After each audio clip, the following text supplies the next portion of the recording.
من میگم رژیم جمهوری اسلامی رژیم مرگ. من میگم پروژه عقلانیت سیاسی جمهوری اسلامی پروژه مرگ بوده. من میگم جمهوری اسلامی شر بنیادینه. من میگم جمهوری اسلامی باید از بیخ و بن از بین بره.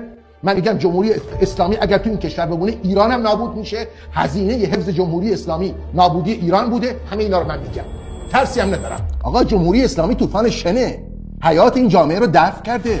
وقتی حیات دفع شده مرگه، من محقق واقعیت تو چی؟ من فقط میتونم یه چیز توضیح بدم.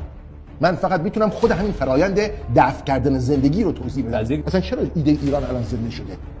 چون شما به قول ابن خلدون رفتی خودتو گسترش دادی تو سرزمینای دیگه، پولاتو خرج کردی، این مرکز ضعیف شده، مردمانت فقیر شدن، پولی نیست، سرمایه نیست، توسعه نیست، پیوند سیاست با زندگی نیست، همه چی قطع شده. تو دنبال توهمات ایدئولوژیک خودتی، داری تو اون توهمات ایدئولوژیک خودت غرق میشی که خودت هم گفتی شکست خورد، همش آخرش هیچی نبود جز یه ماجراجویی. ولی به هر حال پولا رفت، سرمایه ها رفت. این حکومت، این نوع ساختار سیاسی این جامعه رو دچار مرگ کرده. اون چیزی که من میگم آقا جمهوری اسلامی حاصل جمعش اینه که یه شر مطلق شد.